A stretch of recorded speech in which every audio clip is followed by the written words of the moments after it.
Good evening students, आप सभी का स्वागत है आपके YouTube channel math for academy में। आज हम आपके लिए लेकर हैं यहाँ पर एक इम्पॉर्टेंट इन्फॉर्मेशन। जैसा कि आपको स्क्रीन पर यहाँ पर दिखाई दे रही है NIOS प्रोजेक्ट। तो ये NIOS प्रोजेक्ट क्या है, क्या इसमें पूरी डिटेल है, क्या बताया जा रहा है इसके अंदर, तो वो इन्फॉर्मेशन हम आपको बताएंगे। यानी कि यहाँ पे मैं आपको बताना चाह रहा हूँ कि जो बच्चे 9th और 10th में फ़ेल हो गए हैं तो वो सीधा यानी कि 10th पास कर सकते हैं ईजीली। किस तरीके से कर पाएंगे? NIOS में एडमिशन लेके, एडमिशन कब से कब तक शुरू होगा और फीस कितनी होगी, लास्ट डेट क्या है, तो ये सारी इन्फॉर्मेशन इस वीडियो के अंदर हम आपको बताने वाले हैं। तो सभी बच्चे इस वीडियो को एंड तक देखें ताकि आपको पूरी इन्फॉर्मेशन समझ में आ जाए कि इसमें पूरी डिटेल में बताया क्या गया है। अगर आप आधी अधूरी वीडियो देखेंगे तो आपको समझ में नहीं आएगा, फिर आप कमेंट में कमेंट करते रहेंगे। तो इसलिए पूरी वीडियो देखिए और उसके बाद में अगर फिर भी कोई डाउट रहता है तो आप कमेंट सेक्शन में लिखिए और हम आप कोशिश करेंगे कि आपके सवालों का जवाब दें।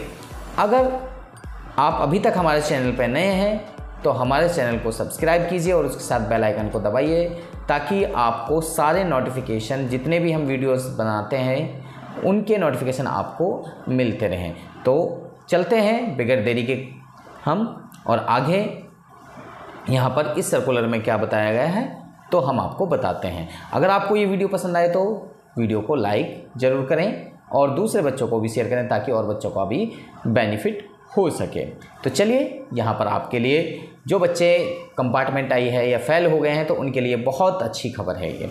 तो यहाँ पर guidelines for registration of students of government school desires for admission in class 10th through NIOS for the academic session 2023-24, यानी कि 2023 सेशन के लिए, एकेडमिक सेशन के लिए NIOS यानी कि national institute of school education, तो उसके लिए नेशनल इंस्टीट्यूट ओपन स्कूल के लिए यहाँ पर आपके लिए फार्म निकले हैं।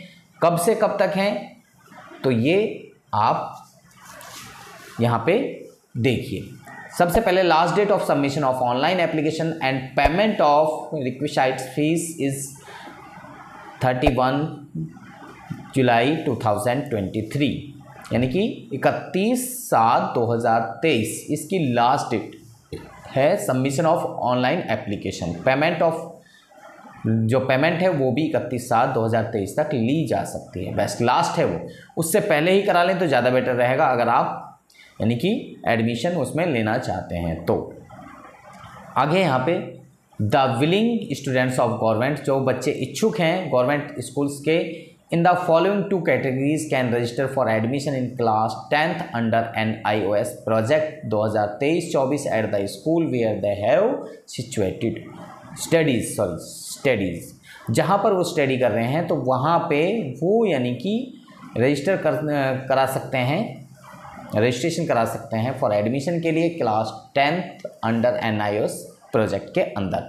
अब यहाँ पे भी कैटेगरी है कि कौन से बच्चे करा सकते हैं, कौन से बच्चे नहीं करा सकते हैं। तो यहाँ पे डिटेल में देख लेना आप।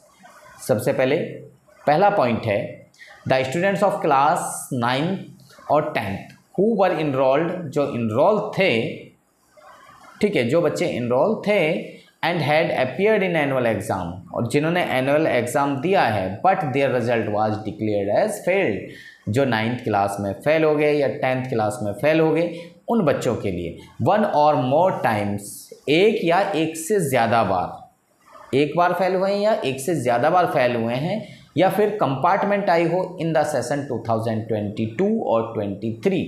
अगर आपकी कंपार्टमेंट आई है 2022-23 सेशन में तो भी आप इसके लिए अप्लाई कर सकते हैं, एलिजिबल हैं, यानी कि NIOS के माध्यम से आप भर सकते हैं। अगला है students of class 9th and 10th who were enrolled and could not appear in the annual exam in the session 2022-23 and whose SLC must not have been issued are also eligible for registration under NIOS project।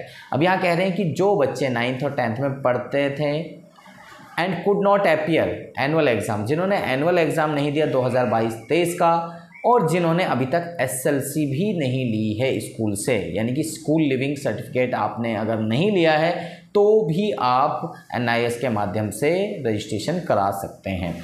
अब बात आती है कि registration कहाँ से कराएं और fees कितनी होगी, तो इसके बारे में, और स्टडी सेंटर तो ये भी हम बताएंगे। तो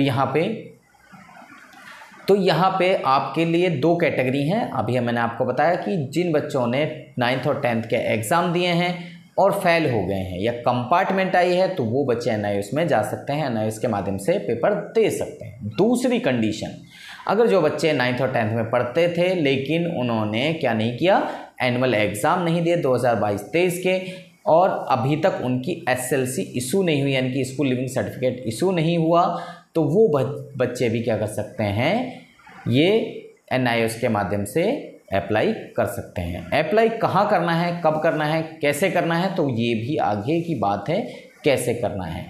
आगे रजिस्ट्रेशन स्टडी सेंटर्स की बात करें तो रजिस्ट्रेशन एडमिशन करा सकते हैं।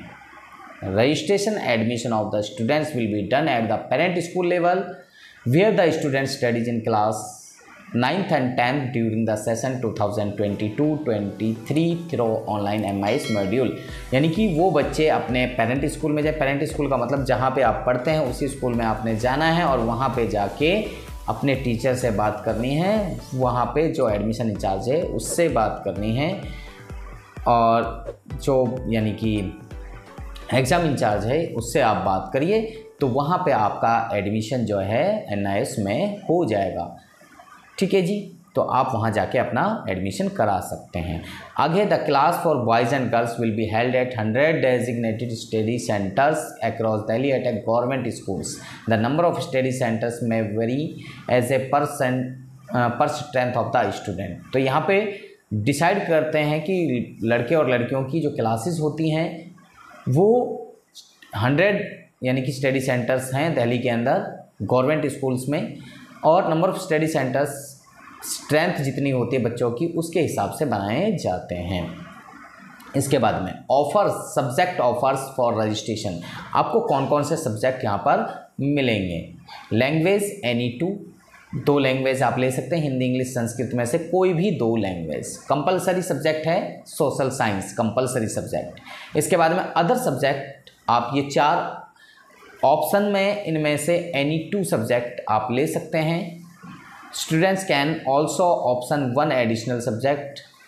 Students can also option 1 additional subject, मतलब एक तो लेना ही लेना, आप चाहें तो 2 भी ले सकते हैं। आगे, क्रेडिट फैसिलिटी एट NIS, यानी कि क्रेडिट फैसिलिटी क्या होगी। The students enrol under the scheme shall be eligible to benefit of transfer of credit TOC। Credit facility क्या है, transfer of credit by NIS for maximum up to 2 subjects in which they have passed in CBSE class 10th exam 2023। अब यहाँ पे कह रहे हैं कि वो बच्चे ट्रांसफ़र करा सकते हैं अपना किस में, NIS में, CBSE से NIS में ट्रांसफ़र करा सकते हैं जो बच्चे यानी कि NIS में मैक्सिमम अप टू 2 सब्जेक्ट पास किए हों, CBSE बोर्ड एग्ज़ाम में 2 सब्जेक्ट कम से कम पास किए हों। कितने, 2 सब्जेक्ट। ठीक है जी, वो ट्रांसफ़र करा सकते हैं कहाँ से, CBSE टू NIS में। आगे, ऑल स्टूडेंट्स में advise to available the benefit of TOC facility so that they do not have the appear in these subjects in the coming April 2024 exam. तो यानी कि जो ट्रांसफ़र होंगे उनके एग्ज़ाम उन बच्चों को नहीं देने होंगे। ये बहुत अच्छी बात है, किसके लिए, आपके लिए। जो बच्चे NIS में एडमिशन लेना चाह रहे हैं तो उन बच्चों को जो आपने 2 सब्जेक्ट पास किए थे CBSE से, वो एग्ज़ाम आपको नहीं देने होंगे, यानी कि वो ऑलरेडी पास हैं आपके। आगे, रजिस्ट्रेशन कम एडमिशन फ़ीस क्या क्या होगी। रजिस्ट्रेशन कम एडमिशन फ़ीस होगी NIS project students for 5 subject will be born by the director of education. तो 5 सब्जेक्ट में आपने यानी कि जो NIS प्रोजेक्ट है उसमें एडमिशन लेना है। If A students choose 1 additional subject, अगर एक एडिशनल सब्जेक्ट आप लेते हैं तो आपको क्या करना होगा, एडिशनल सब्जेक्ट के 720 रुपये देने होंगे। एंड TOC यानी कि जो ट्रांसफ़र ऑफ फीस होगी, क्रेडिट फीस, वो भी आपको देनी होगी। एग्जामिनेशन फ़ीस कितनी होगी, एग्जामिनेशन फ़ीस 250 पर सब्जेक्ट, एक सब्जेक्ट की 250 रुपये होगी। एडिशनल फ़ीस 120 रुपये पर प्रैक्टिकल सब्जेक्ट के 120 रुपये, ट्रांसफ़र ऑफ क्रेडिट के 180 रुपये पर सब्जेक्ट, 180 रुपये पर सब्जेक्ट होगी, to be paid by the students themselves to the head of the respective government school at the time of registration. तो गवर्नमेंट स्कूल के जो हेड हैं यानी कि जो आपसे इंचार्ज हैं वो आपसे वो पैसे कलेक्ट करेंगे, यानी कि आपको उनको वो पैसे देने होंगे। अब यहाँ पे कुछ कंडीशंस बताए गए, 2 एग्जाम्पल आपको बता रखे हैं कि किस किस तरीके से टोटल फीस कितनी बनेगी। तो यहाँ पे एग्जाम्पल 1, MS या मिस साहिबा है कोई, हैज़ ऑप्शन 2 सब्जेक्ट, यानी कि 2 सब्जेक्ट ऑप्शन में लेती है, सोशल साइंस यानी कि option 2 subject social science and Hindi for transfer of credit में, यानी कि 2 सब्जेक्ट में अच्छे मार्क्स थे उसके, सोशल साइंस और हिंदी में, तो वो ट्रांसफ़र करा लिए उसने किस में, यानी कि NIS में। Appearing in examination for 3 subjects, अब वो 3 सब्जेक्ट के लिए बैठेगी, इंग्लिश, पेंटिंग और होम साइंस उसने 3 सब्जेक्ट और ले, एक लैंग्वेज हो गई क्योंकि लैंग्वेज एक पहले हो गई हिंदी और ये दूसरी लैंग्वेज, यानी 2 लैंग्वेज कंपलसरी हैं। अब यहाँ पर इंग्लिश उन्होंने ले ली, पेंटिंग ले ली और एक होम साइंस ले ली। देन सी हैज़ टू पे एज अंडर, तो उसको क्या देना पड़ेगा, मतलब कितनी पेमेंट उनको देनी पड़ेगी। फी ऑफ ट्रांसफ़र ऑफ क्रेडिट, अगर 2 सब्जेक्ट ऑलरेडी पास थे तो उनके ट्रांसफ़र की 180 रुपये पर सब्जेक्ट के हिसाब से 360 रुपये होगी, ठीक है जी। Examination fees of 3 subject, 3 subject की एग्जामिनेशन फीस कितनी हो गई, 3 सब्जेक्ट की 250 के हिसाब से हो गई 750 रुपये। प्रैक्टिकल फीस, 2 सब्जेक्ट प्रैक्टिकल के हैं, पेंटिंग और होम साइंस दोनों प्रैक्टिकल, दोनों में प्रैक्टिकल होती है, तो 120 रुपये पर सब्जेक्ट, तो कितने हो गए 240। तो टोटल फीस कितनी हो गई, total fees to be paid by students, तो 1350 रुपये इस स्टूडेंट को देने होंगे, मतलब अगर आप भी इस कैटेगरी के अंदर रहते तो आपको भी 1350 रुपये देने होंगे। अगर आप इस कैटेगरी के अंदर आते हैं, यानी कि एग्जाम्पल नंबर 2 जो यहाँ पे बताया है, master Ramesh has option 6 subjects, मतलब उसको 6 के 6 सब्जेक्ट लेने, इंक्लूडिंग 1 एडिशनल सब्जेक्ट, एक एडिशनल सब्जेक्ट भी लेना है, Hindi, English, social science, science and technology, painting and data entry operation. In this case payment will be charge as under. यहाँ पे एक अच्छी बात है कि आपके लिए मैथमेटिक्स नहीं है, जो बच्चे मैथ से घबराते हैं तो वो इसमें आराम से पास हो जाएंगे, ठीक है जी। चलिए यहाँ पे बात बताते हैं कि कौन कौन से सब्जेक्ट, अब जो 6 सब्जेक्ट कर रहा है तो उसको कैसे यहाँ पे मिलेगा। रजिस्ट्रेशन फीस 1 एडिशनल सब्जेक्ट, एक एडिशनल सब्जेक्ट के 720 रुपये, 6 सब्जेक्ट के 250 के हिसाब से हो गए 1500 रुपये। प्रैक्टिकल एग्जामिनेशन 3 प्रैक्टिकल सब्जेक्ट हो गए, साइंस हो गई, साइंस एंड टेक्नोलॉजी हो गई, पेंटिंग हो गई और डाटा एंट्री ऑपरेशन। तो ये बच्चा इसने ये 3 जैसे सब्जेक्ट लिए, तीनों प्रैक्टिकल के हैं, तीनों प्रैक्टिकल के हिसाब से 120 रुपये के हिसाब से कितना हो गया 360 रुपये हो गया। तो टोटल इस बच्चे को पेमेंट कितनी करनी पड़ेगी, 2580 रुपये पेमेंट करनी होगी। तो ये समझ में आ गई भाई। तो मुझे उम्मीद है कि इतनी चीज़ें आपको समझ में आ गई। अब टीचर्स जो होंगे, आपको separate teachers for conducting the classes at the study centre are provided by director of education. तो यानी कि DOE जो है वो आपको टीचर्स प्रोवाइड करेगी, स्टडी सेंटर जो आपको प्रोवाइड होगा उसी पे, ठीक है जी। अब आपको यहाँ पे स्टडी मटेरियल्स कहाँ पे मिलेगा, the study material will be provided to the students by NIOS headquarter Noida free of cost. Noida headquarter से आपके लिए जो है स्टडी मटेरियल वो फ्री ऑफ कॉस्ट दिया जाएगा। क्या है वो फ्री ऑफ कॉस्ट दिया जाएगा। Guideline of head of school, ये गाइडलाइन हेड ऑफ स्कूल्स के लिए हैं। अब यहाँ पे मैं आपके लिए भी बता देता हूँ कि आपको क्या क्या देनी है, क्या क्या चीज़ें देनी है। Obtain no objection certificate, NOC चाहिए, duly signed by the parent guardian of the students, यानी कि पेरेंट्स की तरफ से NOC चाहिए। Appear through NIS with following material from the students.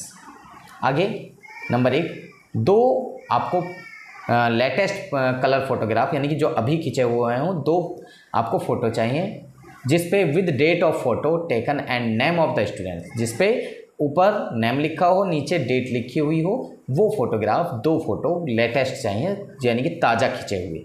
Signature of students on the back side of photograph, photograph के back side में यानी कि आपका सिग्नेचर भी होना चाहिए। Copy of Aadhaar card, Aadhaar card की कॉपी, पासबुक की फ़ोटोकॉपी, ताकि आपको यूनिफॉर्म सब्सिडी मिल सके, यानी कि वर्दी की जो सब्सिडी है वो आपको मिल सके। Original marksheet of class 10 CBSE 2023 exam for TOC, यानी कि 10वीं में जो आपने एग्ज़ाम दिए हैं उनको अगर आप ट्रांसफ़र कराना चाह रहे हैं तो उसके लिए आपको ओरिजिनल मार्कशीट देनी होगी, किसकी, 10th की। Mark sheet of class 9th and 10th for verification of date of birth, अगर 9th या 10th में की मार्कशीट है तो वो वेरीफाई भी करानी है, डेट ऑफ बर्थ जो है उसमें वेरीफाई होनी चाहिए। एग्जामिनेशन फ़ीस वो पहले ही आपको सारी कुछ बता चुके हैं, तो वो आगे deposit the fees in any branch of state bank, तो जो वो कहाँ पे जमा करेंगे, तो ये स्कूल को आप जमा करेंगे तो स्कूल वहाँ पे जमा कर देगा। कहाँ जमा करेगा? State Bank of India is situated in Delhi only through prescribed challan, तो वो चालान के माध्यम से वो पेमेंट जो है स्कूल वाले बैंक में जाके जमा करेंगे। All eligible students will be updated upgrade on MIS in the session 2023-24 by the concerned school before registration under NIOS, तो उनको अपग्रेड या अपडेट करना होगा MIS मॉड्यूल के अंदर। ठीक है जी, तो ये प्रिंसिपल के लिए थी गाइडलाइंस। और यहाँ पे please do not register any students without taking exam fees, TOC fees applicable, additional subject fees and practical fees. Please do not register, उनको रजिस्टर नहीं करना है जो students without taking exam fees, यानी कि एग्ज़ाम फीस नहीं दी है या एडिशनल सब्जेक्ट फीस नहीं दी है या प्रैक्टिकल फीस नहीं दी है, तो उनको रजिस्टर नहीं करना है। HOS concern school will be fully responsible for registration any students without taking exam fees, तो उसके लिए यानी कि HOS रेस्पॉन्सिबल होंगे। तो यहाँ पे ये सारी चीज़ें हैं। ये लास्ट डेट मैंने आपको बताई थी कि लास्ट डेट आपकी 31/7/2023 है। यूनिफॉर्म सब्सिडी आपको मिलेगी अगर आप एलिजिबल हैं। The students will get uniform subsidy from DOE as per norms of DOE, यानी कि DOE कुछ नॉर्म्स हैं उनके तहत आपको यूनिफॉर्म की सब्सिडी दी जाएगी। ठीक है जी, ये स्कूल वालों के लिए है कि कैसे कैसे अप्लाई करना है, क्या क्या स्टेप्स है आपने फॉलो करने हैं, तो ये स्टेप्स स्कूल वालों के लिए हैं, तो ये आप बच्चों के लिए नहीं है। तो मुझे उम्मीद है सभी बच्चों से कि सभी बच्चे को ये वीडियो पसंद आई होगी। तो अगर आपको ये वीडियो पसंद आए तो आप हमारी वीडियो को लाइक करें, शेयर करें, कमेंट करें, और अगर आप अभी तक हमारे चैनल पर नए हैं तो हमारे चैनल को सब्सक्राइब करें और इसके साथ बेल आइकन को ज़रूर दबाएं ताकि आपको आने वाली हर वीडियो का नोटिफिकेशन मिलता रहे। तो सभी बच्चों से मिलते हैं नेक्स्ट वीडियो में, तब तक के लिए गुड बाय।